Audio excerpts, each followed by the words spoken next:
नमस्कार दोस्तों, कैसे हो आप सभी लोग। आई होप आप सभी ठीक ठाक और कुशल मंगल हों। आज के वीडियो में हम बात करेंगे वीड के बारे में, खरपतवार के बारे में। एक खरपतवार का पार्ट 3 है। इससे पहले 2 वीडियोस मैं आपको प्रोवाइड करवा चुका हूं।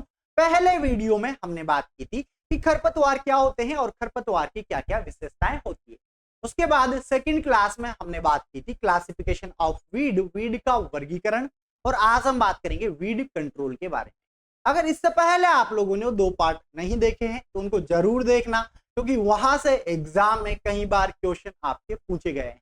तो चलिए दोस्तों, आज का वीडियो स्टार्ट करते हैं। शुरू करने से पहले जो लोग चैनल पर नए हैं, चैनल को सब्सक्राइब जरूर कर ले। पास में जो बेल आइकन है उस पर क्लिक करें ताकि आने वाले सभी वीडियोस के नोटिफिकेशन आपको टाइम टू टाइम मिलते रहे। वीड कंट्रोल स्टार्ट करने से पहले एक छोटा सा टॉपिक आपके आता है कि जो खरपतवार है या जो वीड है, इससे क्या हानि होती है और क्या लाभ होते हैं, इनके बारे में बात कर लेते हैं, क्योंकि यहां से भी कई बार एग्जाम में क्वेश्चन पूछे गए हैं। तो चलिए बात करते हैं। जैसा कि सबसे पहले बात करेंगे हानि के बारे में। इस पर स्टार लगा लेना। यहां से एक क्वेश्चन आता है कि बताइए सबसे ज्यादा जो नुकसान होता है फसलों में वो किसके द्वारा होता है। क्या वो खरपतवार के द्वारा होता है, या कीट के द्वारा होता है, या फसल में कोई रोग लगते हैं उनके द्वारा होता है, या कोई अन्य कारक है जिसकी वजह से किसान को नुकसान होता है। तो याद रखना, सबसे ज्यादा जो फसल में नुकसान होता है वो खरपतवार की वजह से होता है, वीड की वजह से होता है। सर कितना होता है, तो याद रखना है आपको करीबन 30 से 35% जो नुकसान होता है ना फसल में, वो खरपतवार की वजह से होता है। और एक क्वेश्चन पहले भी एग्जाम में पूछा गया है। इसके बाद जो नुकसान आता है वो कीट के द्वारा होता है, कीट वगैरह लग जाते हैं। फिर उसके बाद रोग के द्वारा होता है। उसके बाद 4th नंबर पे भंडारण की वजह से नुकसान होता है। और अन्य कारक भी हो सकते हैं। अन्य कारक करीबन 4% हैं।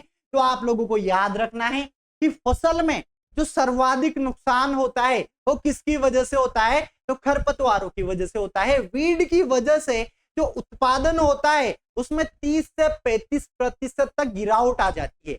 आइए आगे बढ़ते हैं और क्या क्या नुकसान होता है ये हम देखने वाले हैं। पहले नंबर पर आता है फसलों की गुणवत्ता में कमी। जो क्वालिटी होती है उस क्वालिटी में कमी आ जाती है। जैसे कि दाने जो है प्रॉपर नहीं बन पाए, गोल नहीं बन पाए। कई सारे कारण हो सकते हैं, क्योंकि प्रतिस्पर्धा की वजह से जो खरपतवार होते हैं वो न्यूट्रिएंट को, नमी को, लाइट को वो ले लेते हैं, जिसकी वजह से इधर प्रॉपर नहीं मिल पाता। तो गुणवत्ता में क्या होती है, कमी आती है। सेकंड पॉइंट हमारे पास आता है जैसे कि सत्यानाशी और सरसों।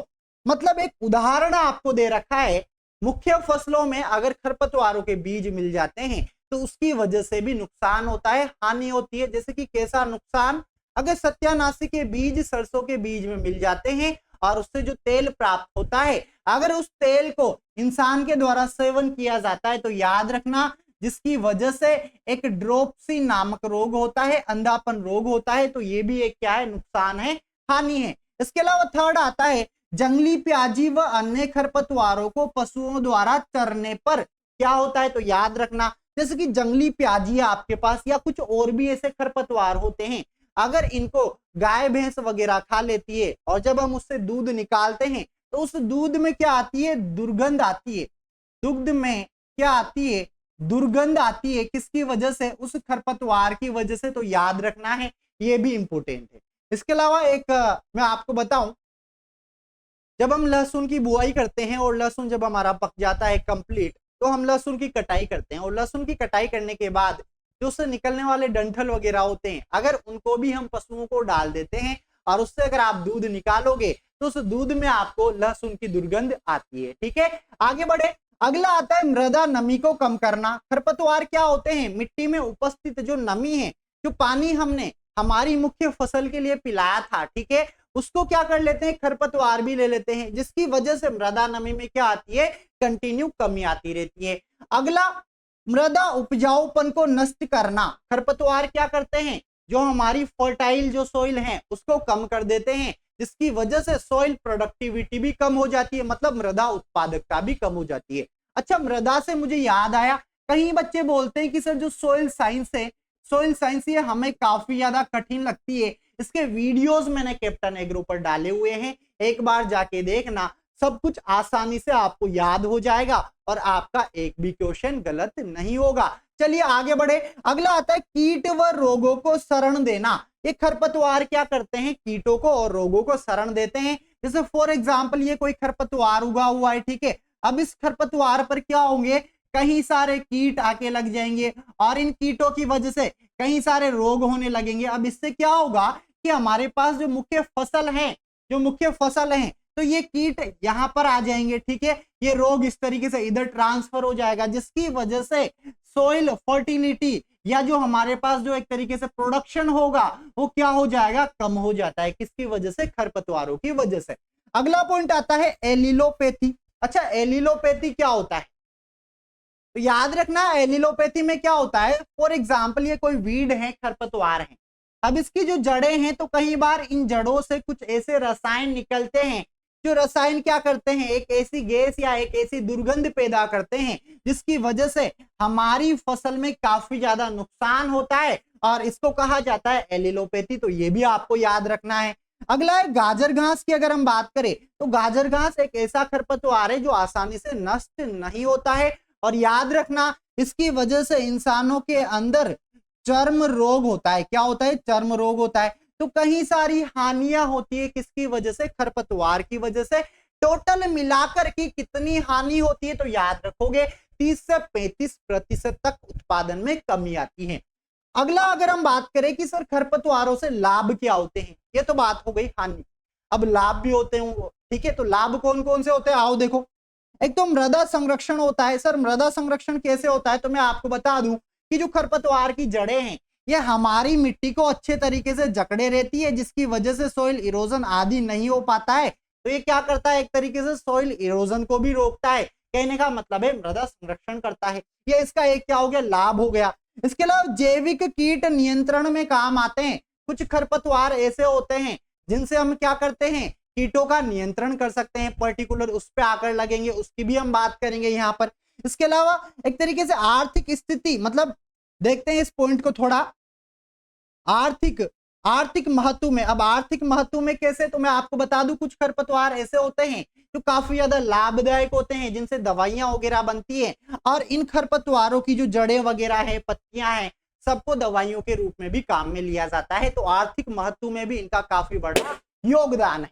आओ बढ़े, एक गुब्बारा था वो फूट गया, उसकी आवाज है, ठीक है। अगला आता है सजावट में। अब सजावट में कैसे, कुछ खरपतवार ऐसे होते हैं जिनको सजावट के लिए हम काम में लेते हैं, ठीक है, काफी अच्छे लगते हैं, इंडोर प्लांट हो गए, आउटडोर प्लांट हो गए, तो सजावट में। इसके अलावा खेत के आसपास हम क्या कर देते हैं, फेंसिंग कर देते हैं। फेंसिंग क्या होती है, एक तरीके से हेज या एक तरीके से बाड़ हम लगा देते हैं, जिसकी वजह से क्या होता है, जो जानवर वगैरह है वो हमारे खेत में अंदर नहीं आ पाते हैं, तो इसके लिए भी हम खरपतवारों को काम में लेते हैं।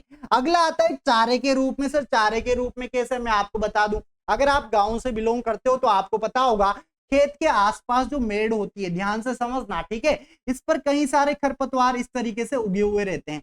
अब गांव में रहने वाले क्या करते हैं, इन खरपतवारों को इस तरीके से दराती से काटकर एक पोट बांधकर और अपने घर पर लाते हैं और पशुओं को चारा डाल देते हैं, तो पशुओं के चारे के रूप में काम आ रहा है। और यहाँ पर क्या हुआ कि खरपतवारों का एक तरीके से हमने नियंत्रण किया। कैसे नियंत्रण किया, उनके बीज बनने से पहले, उनके फूल बनने से पहले उन खरपतवारों को हमने काट लिया है और उनको पशुओं को डाल दिया है, ठीक है। तो इस तरीके से कुछ ऐसे खरपतवार होते हैं जिनको चारे के रूप में भी हम काम में लेते हैं। तो खरपतवारों द्वारा होने वाली हानियां और होने वाले लाभ मैंने आपको बता दिए हैं और उम्मीद करता हूं अच्छे से समझ में आए होंगे।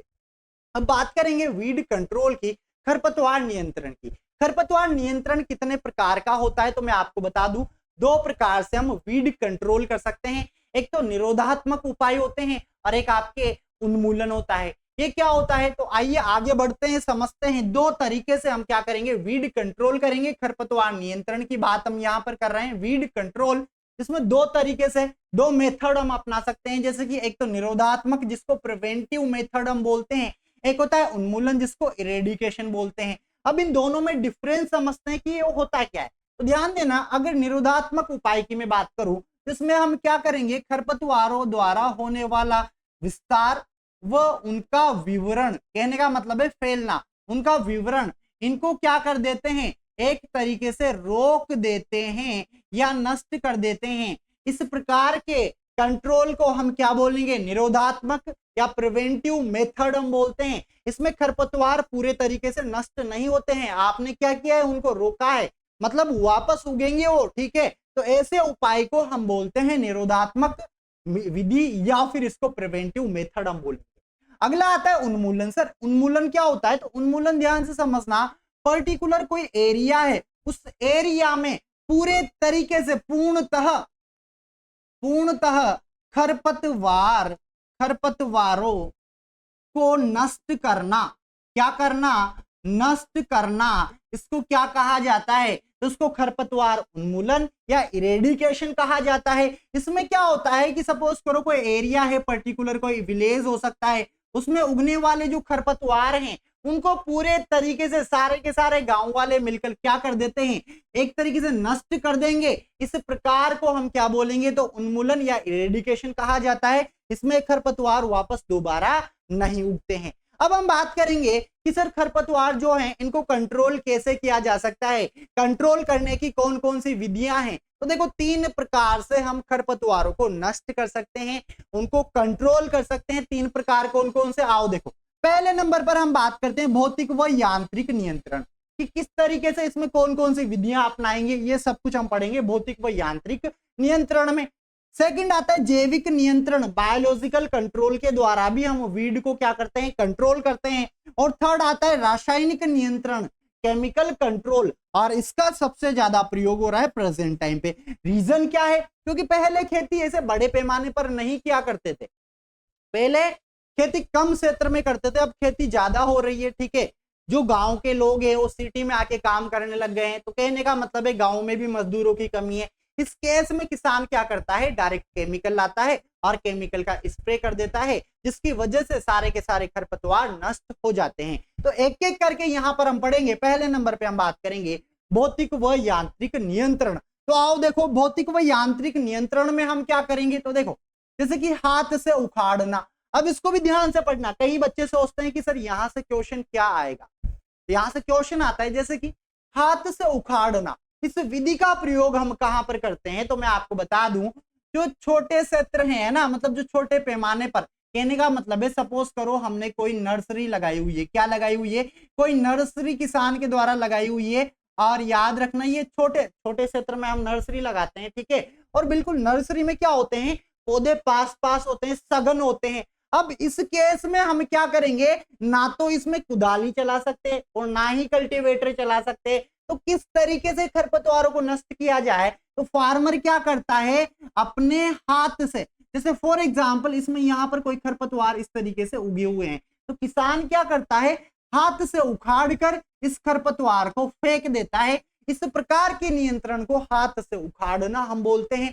कहां पर इस विधि को अपनाया जाता है, तो जो छोटे क्षेत्र होते हैं, जहां नर्सरी वगैरह हमने लगाई हुई है, जहां पौधे पास पास में सघन है, वहां पर हम हाथ से उखाड़कर खरपतवारों को नष्ट कर देते हैं।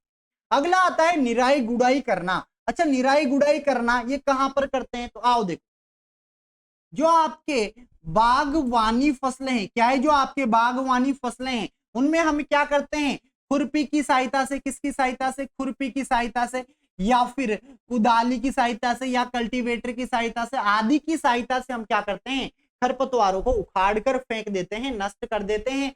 और इसको बोला जाता है निराई गुड़ाई करना, इंटरकल्चर ऑपरेशन। आपने देखा होगा आजकल तो बिल्कुल बंद हो गए। अभी जैसे सोयाबीन की फसल है, अब सोयाबीन में कोई खरपतवार उगेगा तो किसान क्या करेगा, दवाई लाएगा, स्प्रे कर देगा, जिससे वो नष्ट हो जाता है। पहले क्या होता था कि सोयाबीन के अंदर निराई गुड़ाई की जाती थी, जिसको नींदना हम बोलते हैं, है ना, हाड़ोती के अंदर। उसमें क्या करते हैं, खरपतवारों को इस तरीके से उखाड़ उखाड़ कर कुदाली की सहायता से या खुरपी की सहायता से, अगर कम क्षेत्र है तो खुरपी का प्रयोग हम करते हैं, ज्यादा बड़ा क्षेत्र है तो उस केस में कुदाली का प्रयोग हम करते हैं। कई लोग क्या करते हैं, जैसे कल्टीवेटर का प्रयोग भी करते हैं, जिससे क्या होता है, एक तरीके से खरपतवार भी नष्ट हो जाते हैं। तो आपको याद रखना है, निराई गुड़ाई के द्वारा भी हम क्या कर देते हैं, खरपतवारों को नियंत्रित कर देते हैं। इसके अलावा छटाई करना। अब छटाई करना में क्या आएगा, छटाई करना में याद रखना, जो मैंने आपको बताया था ना, एक तरीके से खरपतवार कहीं जगह पे जो बंजर भूमि है, या कहीं जैसे कि मेड़ वगैरह है, या नहरी क्षेत्र हैं, वहां पर जो खरपतवार उगे होते हैं उनको एक तरीके से हम काटकर पशुओं के लिए डाल देते हैं, हटा देते हैं। ठीक है, इस तरीके से भी खरपतवार का क्या किया जा सकता है, नियंत्रण किया जा सकता है और इसको चारे के रूप में काम में लिया जा सकता है। अगला आता है जलाना। अगर कोई बंजर भूमि पड़ी हुई है, उस भूमि में हम क्या कर देते हैं, खरपतवारों को जलाकर पूरे तरीके से नष्ट कर देते हैं। तो इस तरीके से भी हम खरपतवारों को नियंत्रित करते हैं। यह सब कुछ भौतिक व यांत्रिक विधियां हैं। इसके अलावा पानी भरना। अब जहां पर पानी की पर्याप्त मात्रा है वहां पर हम क्या करते हैं, जैसे खरपतवार उगे हुए हैं, अब इसमें मैंने पानी भर दिया। अब पानी भरने की वजह से क्या होगा, इनकी जो जड़ें हैं वो गल जाएगी और गल जाएगी तो क्या होगा, खरपतवार क्या हो जाएंगे, नष्ट हो जाएंगी। तो इस तरीके से भी हम खरपतवारों को कंट्रोल कर सकते हैं। अगला आता है पलवार। अब पलवार में क्या होता है, पलवार में ये होता है जैसे मान लो मैंने इसके ऊपर घास फूस या पॉलिथीन वगैरह बिछा दी, जिसकी वजह से क्या होगा, मृदा नमी का संरक्षण होता है, आपको याद होता है। ठीक है, अब इसमें क्या होगा, खरपतवारों को पर्याप्त मात्रा में ना तो पानी मिल पाएगा, ठीक है, टेम्परेचर बढ़ जाता है। इसके अलावा पर्याप्त मात्रा में लाइट नहीं मिल पाएगी, जिसकी वजह से भी क्या हो जाते हैं, खरपतवार नष्ट हो जाते हैं। अगला आता है मृदा शहरीकरण। तो मृदा शहरीकरण क्या होता है, तो याद रखना मृदा शहरीकरण में फॉर एग्जाम्पल ये कोई वीड हमारे पास उगे हुए हैं, अब इसके ऊपर हम एक पारदर्शी क्या करते हैं, एक पारदर्शी प्लास्टिक की सीट इस तरीके से लगा देते हैं। ये क्या है, ये आपके पास पारदर्शी पारदर्शी प्लास्टिक प्लास्टिक सीट है। अब इस सीट को मैंने लगाया तो इससे क्या होगा, इससे ये होगा कि यहाँ का जो टेम्परेचर है 8 से 10 डिग्री ज्यादा हो जाएगा, अधिक हो जाएगा, और अधिक होने की वजह से ये जो खरपतवार हैं ये क्या हो जाएंगे, नष्ट हो जाएंगे, इनका कंट्रोल हो जाएगा। इसको कहा जाता है मृदा शहरीकरण। अगला आता है stall seed bed. Sir stall seed bed क्या होता है, इसको जानते सब हो आप, ठीक है, कैसे जानते हो अभी समझ में आ जाएगा, उदाहरण भी आप ही बताओगे मुझे। आओ देखो, तो स्टॉल सीड बेड टेक्निक है। इस टेक्निक में हम क्या करते हैं, अगर हमारे पास समय है, ठीक है, और पानी पर्याप्त मात्रा में है, तो जिस खेत में हमें फसल उगानी है उस खेत में, ये फॉर एग्जांपल ये कोई फील्ड है, इसमें पहले हम सिंचाई कर देंगे। ठीक है, अब सिंचाई करने से क्या होगा, नमी मिल गई। अब मान लो इसमें कोई खरपतवार के बीज पड़े हुए हैं, तो यहां से खरपतवार उगेंगे। अब खरपतवार उग गए, ठीक है, नमी कम हो गई और किसान के द्वारा इस पर क्या कर दी जाएगी, जुताई कर दी जाती है, जिसकी वजह से खरपतवार नष्ट हो गए। अब किसान क्या करेगा, फसल की बुआई करेगा तो खरपतवार कम उगेंगे। अच्छा सर ऐसा किस में करते हैं, तो मैं आपको बता दूं, जो लोग राजस्थान से बिलोंग करते हैं ना उनको तो याद होगा ही होगा। एक शब्द लिखता हूं मैं यहां पर और मुझे बताना ये क्या होता है। गलत लिखा हुआ, यहां लिखते हैं रेलना। क्या लिखा हुआ है, रेलना। अच्छा ये क्या होता है, जो स्टूडेंट मैंने कहा ना राजस्थान से बिलोंग करते हैं या पर्टिकुलर हाड़ौती रीजन से बिलोंग करते हैं, उनको तो पता होगा ही होगा कि सर रेलना क्या होता है। मैं आपको बता दूं, जब हम गेहूं की फसल की बुआई करते हैं तो उसके पहले ही खेत में पानी छोड़ देते हैं, पानी पिला देते हैं, उसको रेलना कहा जाता है। और जब पानी पिलाने के बाद हम उसमें हकाई जुताई करते हैं तो खरपतवार नष्ट हो जाते हैं और उसके बाद हम गेहूं की बुआई करते हैं, तो इसको कहा जाता है स्टॉल सीड बेड टेक्निक। तो इस तरीके से ये क्या है, भौतिक व यांत्रिक नियंत्रण है। अब यहां से कैसे क्वेश्चन बनता है, क्वेश्चन कुछ इस तरीके से बनता है कि बताइए स्टॉल सीड बेड टेक्निक है, एक बायोलॉजिकल कंट्रोल है, या आपके पास एक तरीके से भौतिक नियंत्रण है, या रासायनिक नियंत्रण है, या इनमें से कोई नहीं है। अब कई स्टूडेंट बोलेंगे कि सर इनमें से कोई नहीं है, तो इस तरीके से क्वेश्चन हमारे गलत होते हैं। इसलिए एक एक पॉइंट जो भी यहाँ पर लिखा हुआ है आप लोगों को अच्छे से याद होना चाहिए, ताकि आप लोग बिल्कुल सही सटीक आंसर लगाकर आ सके। तो ये हो गया आपके पास कौन सा, भौतिक व यांत्रिक नियंत्रण। आगे बढ़े, 3 प्रकार से कंट्रोल करते हैं, एक तो भौतिक हो गया, एक जैविक हो गया और एक रासायनिक हो गया। अब बात करेंगे जैविक नियंत्रण के बारे में। तो आओ देखो जैविक नियंत्रण क्या होता है। देखो अगर बात करें जैविक नियंत्रण, जिसको बायोलॉजिकल कंट्रोल कहा जाता है, biological control, bio control involves the introduction of natural enemies, जैसे कि for example insect, might and pathogens of target weed. Line समझ में आई, नहीं आई, मैं आपको समझाता हूं। कोई खरपतवार है, अब इस खरपतवार को नष्ट करने के लिए पर्टिकुलर कुछ ऐसे इंसेक्ट होते हैं, ऐसे कीट होते हैं, ऐसे माइट्स हैं या कोई पैथोजन हो सकते हैं, जो क्या करेंगे, इस पर लाकर छोड़ देंगे और कंटिन्यू इनकी पत्तियों को खाता रहेगा, जिसकी वजह से एक खरपतवार नष्ट हो जाता है। इस प्रकार के कंट्रोल को बायोलॉजिकल कंट्रोल कहा जाता है, जैविक नियंत्रण कहा जाता है। अब इधर मैंने आपके लिए एक पिक्चर लगाई हुई है, आओ इसको ध्यान से समझते हैं। पिक्चर में समझ में आ रहा है सब कुछ क्लियर? देखो उस साइड अगर आप देखोगे तो पानी भरा हुआ है, इस साइड भी पानी भरा हुआ है, फोटो एक ही है। देखो ये पुलिया है और ये पुलिया है, ठीक है। ये पुलिया के नीचे क्लियर पानी है, इसमें क्या है, खरपतवार उगे हुए हैं, पानी भरा हुआ है, काफी ज्यादा खरपतवार इसमें उगे हुए हैं। अब ये जो तस्वीरें पहले की है और ये बाद की है, सर कैसे? इसमें क्या किया, बायोलॉजिकल कंट्रोल किया, पर्टिकुलर इंसेक्ट वगैरह पैथोजन वगैरह लाकर इसमें छोड़ दिए और उसकी वजह से रिजल्ट देखो आपको कैसा मिला। जो वाटर है बिल्कुल क्लीन हो गया। तो बायोलॉजिकल कंट्रोल के द्वारा हम खरपतवारों को नष्ट कर सकते हैं। सेकंड इमेज आप देखो, ये हमारे पास क्रॉप है, किसकी, वीट की है। अब इसमें देखो खरपतवार उगे हुए हैं, पहले की पिक्चर है और जब इसे बायोलॉजिकल कंट्रोल किया तो बाद में कुछ ऐसी हो गई। तो याद रखोगे बायोलॉजिकल कंट्रोल के द्वारा भी हम खरपतवारों का नियंत्रण कर सकते हैं। बायोलॉजिकल कंट्रोल में किसका प्रयोग करते हैं, जैसे कि कोई कीट हो गए, है ना, कोई कीट हो गए हैं, इसके अलावा कोई पैथोजन हो गए, कोई माइट्स हो गई, इन सबके द्वारा वीड कंट्रोल किया जाता है। यहाँ तक कि जो फिश वगैरह है इनसे भी वीड कंट्रोल किया जाता है। इस प्रकार के कंट्रोल को बायोलॉजिकल कंट्रोल कहा जाता है। कहने का मतलब है जीवों की सहायता ली जाती है। इस प्रकार के नियंत्रण को जैविक नियंत्रण कहा जाता है। अब जो जैविक नियंत्रण है इसको भी दो प्रकार से हम देखने वाले हैं। एक तो कीटों के द्वारा नियंत्रण हम करेंगे, ठीक है, पर्टिकुलर कीट लाएंगे, पर्टिकुलर वीड पे हम छोड़ देते हैं। एक होता है सूक्ष्म जीवों द्वारा नियंत्रण, सूक्ष्म जीव हैं उनके बीजाणु वगैरह से हम क्या करेंगे, एक तरीके से कंट्रोल करेंगे, वो भी हम आगे इसमें देखने वाले हैं। तो पहले नंबर पे हम बात करते हैं कीटों के द्वारा नियंत्रण, और यहां से कई बार एग्जाम में क्वेश्चन पूछे गए हैं। तो चलिए बात करते हैं किसकी, कीटों के द्वारा नियंत्रण। अब देखो यहां मैंने ज्यादा कुछ नहीं लिखा हुआ, भाई इतना तो समझ में आ रहा है आपको कि कीट के द्वारा हम कंट्रोल कर रहे हैं, ठीक है। अब कौन से खरपतवार में कौन सा कीट हम काम में ले रहे हैं, ये क्वेश्चन आता है। तो आओ देखते हैं इसको।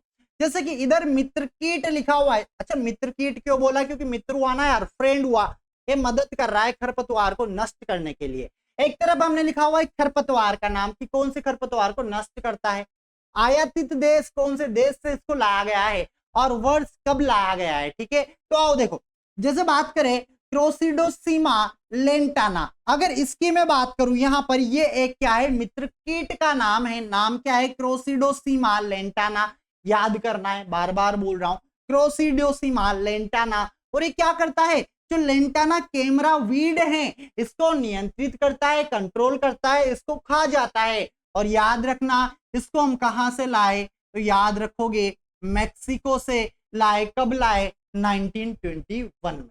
आगे बढ़ू, अगला आता है जाइग्रोग्रामा बाइकोलराटा, और यहां से एग्जाम में पहले क्वेश्चन आया हुआ है, स्टार लगा लेना। ये किसका नियंत्रण करता है, तो गाजर घास का नियंत्रण करता है। इस कीट को गाजर घास पर कब, जुलाई अगस्त के महीने में छोड़ दिया जाता है, और ये क्या कर देता है, इस गाजर घास को चट कर जाता है। और इसको भी हम कहां से लाए, तो इसको भी हम कहां से लाए, मैक्सिको से। कब, 1983 में। इसके बाद आता है डेक्टाइलोपियस, डेक्टाइलोपियस टोमेंटस, क्या नाम है, डेक्टाइलोपियस टोमेंटस, याद रखना है। ये किसको, तो नागफनी, जो आपके एक जलीय खरपतवार हैं, इसको कंट्रोल करता है, नियंत्रित करता है। और इसको कहां से लाए, तो इसको लाए श्रीलंका से। कहां से लाए, श्रीलंका से लाए। कब, 1926 में। अगला आता है नियोचेटिना इकोर्नी, क्या है, नियोचेटिना इकोर्नी, और ये भी क्या करता है, जो जलकुंभी है, जो जलीय खरपतवार हैं, इसको पूरे तरीके से नष्ट कर देता है। और इसको यूनाइटेड स्टेट ऑफ अमेरिका से 1982 में लाए। इसके अलावा अगला हमारे पास आता है बेक्टेरा वेरुटेना, और ये क्या करता है, ये मोथा को नियंत्रित करता है। आयातित देश इसका अब तक पता नहीं है हमें, और वर्ष की भी हमें जानकारी नहीं है। अगर आपको याद है तो आप कमेंट करके बताइए कि जो आपके मोथा है, ठीक है, मोथा को नियंत्रित करने के लिए एक कीट हम काम में लेते हैं जिसको बोलते हैं बेक्टेरा वेरुटेना, ठीक है। इसको कौन से देश से आयातित किया गया और कौन से सन में आयातित किया गया, तो ये था आपके क्या, बायोलॉजिकल कंट्रोल। बायोलॉजिकल कंट्रोल में सिर्फ और सिर्फ कीटों के द्वारा नियंत्रण अभी हमने किया है। अब हम बात करेंगे माइक्रो हर्बिसाइड के बारे में, जिसको एक तरीके से हम बोलते हैं सूक्ष्म जीवों द्वारा नियंत्रण हम करने वाले हैं। किसके द्वारा? सूक्ष्म जीवों द्वारा नियंत्रण, जिसको हम बायो हर्बिसाइड भी बोलते हैं। ठीक है, नाम याद रखना, कई बार स्टूडेंट कंफ्यूज हो जाते हैं। ठीक है, बायो हर्बिसाइड या माइक्रो हर्बिसाइड भी इसी को कहा जाता है। एक तरफ हमने बायो हर्बिसाइड के नाम लिखे हुए हैं, एक तरफ उनका उपयोग हमने लिखा हुआ है। तो आइए देखते हैं।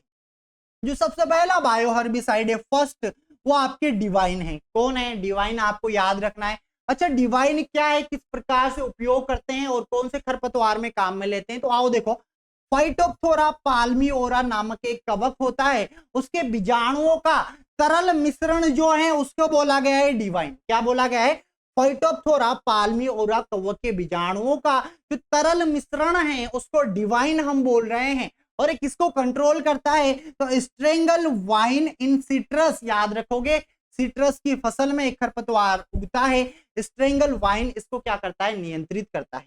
अगला आता है हमारे पास यहाँ पे कोलेगो। अच्छा, कोलेगो क्या होता है? तो आओ देखो, कोलेट्रोट्रिकम ग्लियोस्पोरोइडेस कवक का पाउडर है, बीजाणु के कवक का एक पाउडर है, और ये धान में जॉइंट वेच वीड को क्या करता है? कंट्रोल करता है। अगला आता है बायोपोलारिस। बायोपोलारिस से क्वेश्चन आया हुआ है। बायोपोलारिस सोर्गिकोला जो कवक है उसके बीजाणुओं का एक तरीके का घोल है, और इस घोल को काम में लेते हैं बरू घास, है ना, जॉनसन घास के नियंत्रण के लिए। इसके अलावा अगला आता है बायोपोस। बायोपोस की अगर बात करें तो स्ट्रेप्टोमाइसेस हाइग्रोस्कोपिक्स, ये क्या करता है? ऐसा फिक्स नहीं है ना, कोई टारगेट वीड नहीं है, ये अधिकतर खरपतवारों में काम में लिया जा सकता है, तो खरपतवारों को नष्ट करता है, इतना आपको याद रखना है। अगला आता है लुबाउटू। क्या आता है? लुबाउटू। और लुबाउटू क्या है? तो कोलेट्रोट्रिकम ग्लियोस्पोरियोइडेस बीजाणु का पाउडर है जो क्या करता है? रिजगेम है, अमरबेल जो कस्कुटा है इसका नियंत्रण करता है, कंट्रोल करता है। तो ये था आपके क्या वीड कंट्रोल के अंदर मैंने आपको 2 पॉइंट, एक तरीके से 2 विधियां आपको बताई है। एक तो हमने बात की है किसकी? यांत्रिक विधियों की, जिनको हमने बोला है भौतिक विधियां। सेकंड नंबर पे हमने बात की है किसके बारे में? जैविक विधियों के बारे में। और अब तक वीड के मैं आपको इससे कर 3 वीडियोस प्रोवाइड करवा चुका हूं, और एक भी क्वेश्चन बाहर नहीं जाएगा अगर आप लोगों ने अच्छे से नोट्स बनाए होंगे, अच्छे से ध्यान दिया होगा और अच्छे से पढ़ा होगा। अब अगर आप लोगों को इसका थर्ड देखना है, भाई थर्ड क्या है? तो थर्ड है रासायनिक, है ना, इसका थर्ड रासायनिक नियंत्रण अगर आपको देखना है तो आपको मुझे कमेंट बॉक्स में वीड पार्ट 4 जरूर लिखना है, और इस पार्ट 4 में हम कंप्लीट रासायनिक कंट्रोल को, कहने का मतलब है, अच्छे से कवर कर लेंगे, क्योंकि यहां से कई सारे क्वेश्चन बनते हैं और आपके एग्जाम के लिए काफी ज्यादा इंपॉर्टेंट है। उम्मीद करता हूं जो भी मैंने पढ़ाया होगा अच्छे से समझ में आया होगा। अगर किसी में भी कोई भी डाउट है कमेंट करके बताइए, आपको उसको समझा दिया जाएगा। और हाँ, वीडियो अच्छा लगा हो यार लाइक जरूर करना, ठीक है, लाइक जरूर करें, शेयर जरूर करें, और जो लोग चैनल पर नए हैं चैनल को सब्सक्राइब जरूर कर ले। पास में जो बेल आइकन है उस पर क्लिक करें ताकि आने वाले सभी वीडियोस के नोटिफिकेशन आपको टाइम टू टाइम मिलते रहे। और हाँ, मैं कहना चाहूंगा कि आपके एग्जाम डेट एक्सटेंड हो गई है। जो कृषि पर्यवेक्षक का एग्जाम है आपके पहले 21 अक्टूबर 2023 को होने वाला था, यही एग्जाम अब आपका 4 फरवरी 2024 को होगा। कहीं बच्चों की पूरी तैयारी हो चुकी थी, कहीं बच्चों की तैयारी नहीं हुई थी, ठीक है। तो आपको करीबन आज से अभी भी आपके पास 150 या 151 दिन है। मतलब ऐसा नहीं है कि एग्जाम डेट अगर एक्सटेंड हो गई तो बिल्कुल ढीले पड़ जाओ कि सर आज नहीं कल पढ़ लूंगा, अभी तो काफी समय है मेरे पास, आराम से तैयारी कर लूंगा। अगर ये थिंकिंग आपके माइंड में आ गई फिर तो बन गए आप कृषि पर्यवेक्षक। इसीलिए जो समय मिला है ना उसका यूटिलाइजेशन करे। अगर पहले पढ़ लिया है कोई बात नहीं, दोबारा रिवीजन करे, 3-4 बार रिवीजन करे। उससे क्या होगा, फिर आप कृषि पर्यवेक्षक बनने के लिए नहीं, एक रैंक लाने के लिए स्टडी करो कि हाँ मुझे फर्स्ट रैंक लानी है, मुझे सेकंड रैंक लानी है, मुझे थर्ड रैंक लानी है। और बिल्कुल पॉसिबल है, अगर आप करोगे तो ये जरूर होगा। कमेंट बॉक्स में जय जवान जय किसान जरूर लिखिए। पार्ट 4 देखना है तो पार्ट 4 जरूर लिखिए। मुलाकात करेंगे अगले वीडियो में, तब तक आप सभी को मेरा राम राम, नमस्कार, जय जवान जय किसान, जय हिंद, बाय बाय।